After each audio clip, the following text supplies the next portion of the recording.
23 তারিখ আর 29 তারিখকে ভোট। তো এই 20-21 তারিখ থেকে এই ভোট কেন্দ্রের দিকে রওনা হতে শুরু করবেন ভোট কর্মীরা, যারা ভোট করাবেন। তো তার আগে তাদের পোস্টাল ব্যালটে ভোট দিয়ে নিতে হবে, সেটাই নিয়ম। কিন্তু এই পোস্টাল ব্যালটে ভোট দিতে গিয়ে দেখা যাচ্ছে লম্বা লাইনে দাঁড়িয়ে থাকতে হচ্ছে এই গরমের মধ্যে, চরম হয়রানি। নির্বাচন কমিশনে অভিযোগ জানানোর পর নির্বাচন কমিশন যখন এগুলো শুনছেন, তখন নির্বাচন কমিশন কি ব্যবস্থা করছে?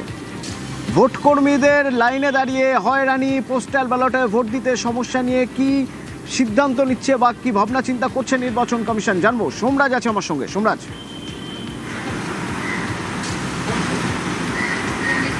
দেখো, পোস্টাল ব্যালট নিয়ে রাজ্যের মুখ্য নির্বাচনী আধিকারিকের দপ্তরের তরফে ইতিমধ্যেই জেলা শাসকদের একটি স্পষ্ট নির্দেশিকা পাঠানো হয়েছে।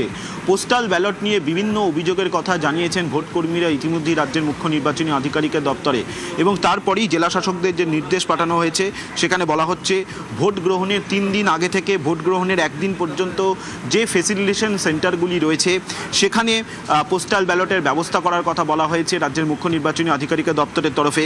এছাড়াও যে ডিসিআরসি সেন্টারগুলি রয়েছে সেই ডিসিআরসি সেন্টারেও ভোট দেওয়া যাবে এবং তারও প্রস্তুতি নিতে বলা হয়েছে মুখ্য নির্বাচনী আধিকারিকের দপ্তরের তরফে। জাতীয় নির্বাচন কমিশনের যে নির্দেশ রয়েছে সেই নির্দেশ মেনেই ভোট গ্রহণ ও পোস্টাল ব্যালট সংরক্ষণের কথা বলা হয়েছে। এছাড়াও 29শে এপ্রিল যে জেলাগুলিতে ভোট রয়েছে তার আগে প্রত্যেক 50 থেকে 60 জন ভোটারের জন্য এই পোস্টাল ব্যালটের ক্ষেত্রে আলাদা করে ভোটিং কম্পার্টমেন্টের কথা বলা হয়েছে। প্রশিক্ষণের শেষ দিনেই যাতে ভোট কর্মীরা পোস্টাল ব্যালট দিতে পারেন তার জন্য প্রয়োজনীয় প্রচার করারও নির্দেশ রাজ্যের মুখ্য নির্বাচনী আধিকারিকের দপ্তরের তরফে বলা হয়েছে। অর্থাৎ একাধিক নির্দেশ জারি করা হয়েছে পোস্টাল ব্যালট নিয়ে। মূলত পোস্টাল ব্যালট নিয়ে নানান রকম অভিযোগের কথা, সমস্যার কথা জানাচ্ছিলেন ভোট কর্মীরা। কিছুদিন আগে রাজ্যের মুখ্য নির্বাচনী আধিকারিকের দপ্তরে ওই অভিযোগ জানানো হয়েছে। তারপরেই রাজ্যের মুখ্য নির্বাচনী আধিকারিকের দপ্তরের তরফে পোস্টাল ব্যালট নিয়ে এই নির্দেশিকা জারি করা হয়েছে বলেই কমিশন সূত্রে খবর।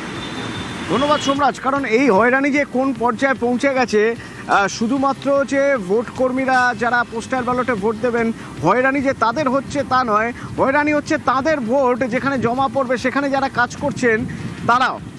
তার কারণ আলিপুরদুয়ারে ভোট গ্রহণ কেন্দ্র, সেই ভোট গ্রহণ কেন্দ্রের ভিতরে ঢুকে লাইট ফ্যান সব অফ করে দিয়েছেন ভোট কর্মীরা। কেন? তার কারণ হলো তারা সকাল থেকে দীর্ঘক্ষণ লাইনে দাঁড়িয়ে রয়েছেন এই গরমের মধ্যে তারা সেখানে দাঁড়িয়ে থাকবেন আর ভিতরে তারা ফ্যান চালিয়ে বসে থাকবেন, ঠান্ডা ঘরে বসে থাকবেন, এটা তো হতে পারে না। তারা রেগে মেগে চলে গেছেন, গিয়ে ওই যেখানে ভোট নেওয়া হচ্ছে, পোস্টাল ব্যালট যেখানে রিসিভ করা হচ্ছে সেখানে গিয়ে তারা যত ফ্যান লাইট ছিল সব অফ করে দিয়েছেন।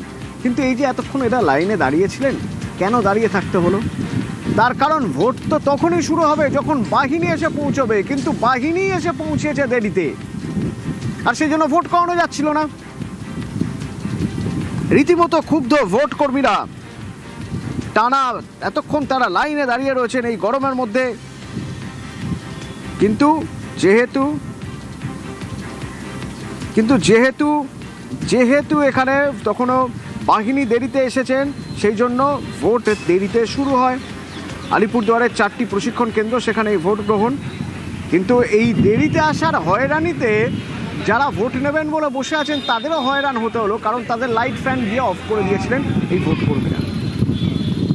ব্যবস্থাপনা যথেষ্ট নয় এবং যথেষ্ট কর্মীর অভাব আছে, এবং আমাদের ভোট দিতে গিয়ে কিন্তু অনেকক্ষণ ধরে লাইনে দাঁড়িয়ে আছি, কিন্তু ভোট দিতে কিন্তু আমরা পারছি না, লাইন নড়ছে না। তো অনেকক্ষণ ধরে দাঁড়িয়ে আছি, মানে গলদঘর্ম হচ্ছি, আরও সিস্টেমেটিক হওয়া উচিত ছিল বলে আমি মনে করি।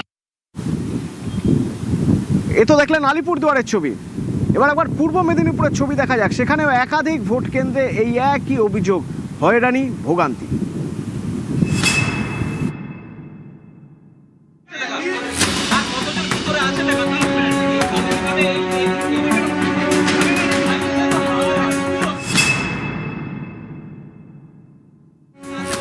বুথের বাইরে ভোটারদের লম্বা লাইন।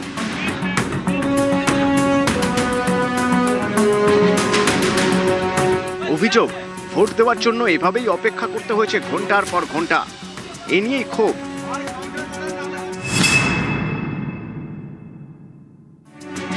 23 এপ্রিল প্রথম দফার ভোট। যারা ভোট নেবেন সেই সব ভোট কর্মীদের ভোট এদিন বুধবার। ব্যালটে ভোট। পূর্ব মেদিনীপুরের তমলুকে ছিল একটি ভোট গ্রহণ কেন্দ্র, তাই এদিন কুলবেড়িয়া ভীমদেব আদর্শ বিদ্যালয়ে ভিড়। অভিযোগ, ব্যালটে এক একজনের ভোট দিতে অনেক সময় লাগছে, ফলে দীর্ঘক্ষণ দাঁড়াতে হয়েছে লাইনে। তার উপর গরম। ভোটকর্মীদের অভিযোগ, এ নিয়ে বিডিওকে জানিয়েও লাভ হয়নি। এতে তৈরি হয় ক্ষোভ।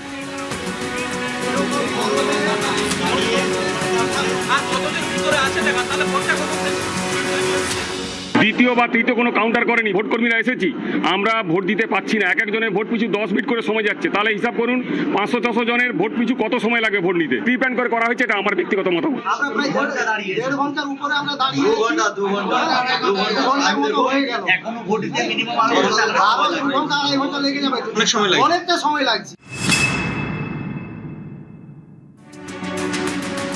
পূর্ব মেদিনীপুরের এগরা, এখানকার ঝাটুলাল স্কুল এবং স্বর্ণময়ী বালিকা বিদ্যালয় ছিল ভোট কেন্দ্র। এখানেও বিশৃঙ্খলা। অভিযোগ, সময় শুরু হয়নি ভোট গ্রহণ, তাই লাইন বাড়তে থাকে। প্রবল গরমে দীর্ঘক্ষণ দাঁড়িয়ে থাকতে হয়। আমরা ভোট করি, ভোট দেবো বলে তো দাঁড়িয়ে আছি লাইনে, কিন্তু ব্যবস্থাপনা দেখছি কিছুই নেই। নিউজ 18 বাংলা। আসানসোল উত্তরের সেই যে এক ভোটারের নামে 4টে এপিক কার্ড, আবার দেখা যাচ্ছে ভোটার তালিকায় একই ভোটারের নাম বারবার চলে আসছে। এতে ক্ষুব্ধ কমিশন, এবং কমিশন বোঝার চেষ্টা করছে বা জানতে চাইছেন এটা কি কোনো টেকনিক্যাল ফল্ট, এটা কোনো টেকনিক্যাল ফল্ট নাকি এটা ইচ্ছাকৃত কোনো গাফিলতির জন্য এরকম পরিস্থিতি তৈরি হচ্ছে।